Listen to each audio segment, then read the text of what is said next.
Good morning বন্ধুরা, কেমন আছো তোমরা? আশা করছি সকলেই খুব ভালো আছো আর আমিও ভালো আছি। আর সকালবেলা একটা হেলদি নিউট্রিশন ব্রেকফাস্ট দিয়ে আজকের ব্লগটা শুরু করছি। আশা করছি আজকের ব্লগটা তোমাদের ভালো লাগবে। তো এই কয়দিন থেকে আমি কোনো ধরনের ব্লগ দিতে পারিনি, কারণ আমার শরীরটা বেশি একটা ভালো নেই, আর তার সাথে সাথে মনটাও ভালো নেই। যখন শরীর ভালো না থাকে তখন তো মনটাও ভালো থাকে না। তো যাই হোক, আমি এবার ব্রেকফাস্টটা করে নিই, তারপর এদিকে রান্নাটাও বসিয়ে দিয়েছি আজকে তাড়াতাড়ি করে, কেননা শরীরটা যখন ভালো নেই তো তাড়াতাড়ি করে রান্নাটা করে একটু রেস্ট করতে পারবো। একার হাতের সংসার যখন, তো নিজেরই করতে হবে, যতই শরীর খারাপ থাকুক মন খারাপ থাকুক। তো তার জন্য আমি ভাবি যত তাড়াতাড়ি করে রান্না টান্না করে নিজের জন্য একটু সময় বের করে নিতে পারি ততই ভালো। তো বন্ধুরা, একটা কথা জানি যে বিশ্বাস করা ভালো, তবে অন্ধবিশ্বাস ভালো না। তো তারপরেও যেমন আমি এতটাই বিশ্বাস করি সবাইকে, সেটা চায় মানুষ হোক আর পশু পাখি হোক না কেন, তো যার ফল নাকি আমার ভুগতেও হয়। তো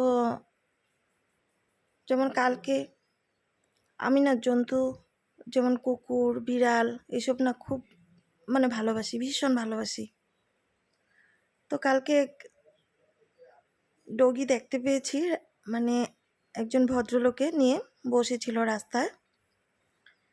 তো আমি জিজ্ঞাসা করেছি যে ডগিটা দেখে না আমার এতটা ওর উপর আদর জন্মেছে যে না ধরেই পারলাম না ওকে। আর আমি জানি যে যারা বাড়িতে পালে আর কি, তো সেই ডগিগুলো নাকি কাউকে কামড় দেয় না।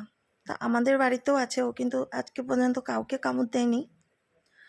তো আমি ওকে আদর করতে করতে প্রথম অবস্থায় ও সুন্দরভাবে আমার যেভাবে আদর করছি ও একদম মাথাটা নিচু করে বসে আছে।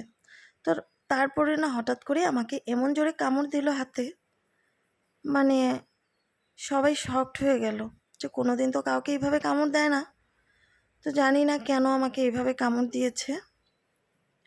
তো তারপর তো ফার্মেসিতে গেলাম, ইঞ্জেকশনও নিলাম।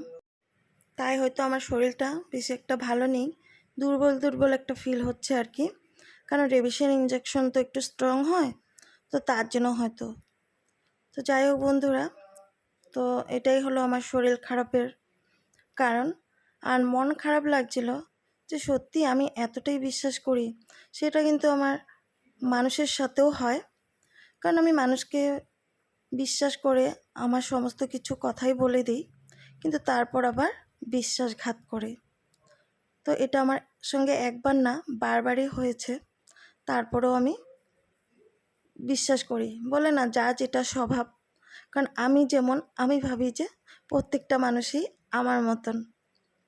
তো যাই হোক, এদিকে রান্নাটা আজকে যার জন্য বেশি ভালো করে করতেও পারছি না, যেমন তেমন মোটামুটিভাবে চালিয়ে নিচ্ছি আর কি। তারপর বারবার কারেন্টটাও চলে যাচ্ছে, ভালো করে চিকেনের জন্য যে মশলাগুলো করতে পারছি না, একবার কারেন্টটা আসে একবার যায়। বলে না যখন শরীর খারাপ মন খারাপ থাকে তখন চারোদিকে সমস্ত কিছুই যেমন উল্টোপাল্টো হয়ে যায় আর কি।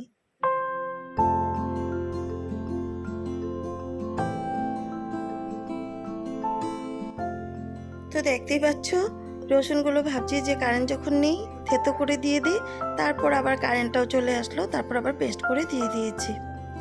তো ব্রয়লার মাংস বানালে কিন্তু ব্রয়লারটা আগে একটু ভেজে নিলে ভালো হয় খেতে।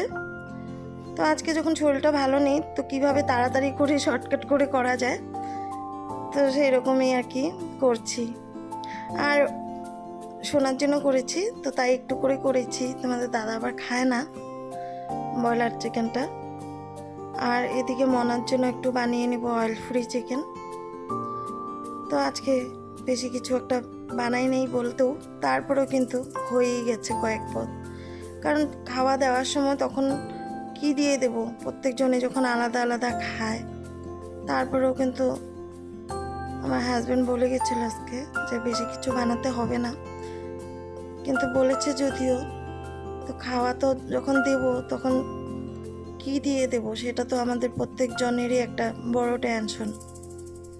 আমার বলেই না, প্রত্যেক সংসারই যখন খাওয়া দিতে যাবে তখন মনে হবে যে কি দিয়ে দেব। তো এদিকে ভেন্ডি ভাজা করে রেখেছি, আর এদিকে একটু উচ্ছে ভাজা করেছি, আর এদিকে মুগ ডাল, আর এখানে ভোল দিয়ে পোস্ত দিয়ে বানিয়েছি। আর এটা শোনার জন্য চিকেনটা হয়ে গেলে তো রান্নাটা কমপ্লিট। তো এবার ভাতটাও বেড়ে নিয়েছি। সোনা তো কিছু খাবে না, ওকে চিকেন দিয়ে দিয়েছি, আর মানাকে অয়েল ফ্রি চিকেন আরও ডাল দিয়ে খেয়ে নেবে, আর আমি আলু সিদ্ধ আর ঘি দিয়ে খাবো। তো এবার খাওয়া দাওয়া সেরে তারপর সোনা আর টনিও ঘুমিয়ে পড়লো, আমিও একটু শুয়ে পড়লাম। তো তারপর উঠে হয়তো যদি ভালো লাগে ক্লাস যাব, বা নাও যেতে পারি। তো রাত্রের আবার মেনুতে ছিল ডাল মাখানি।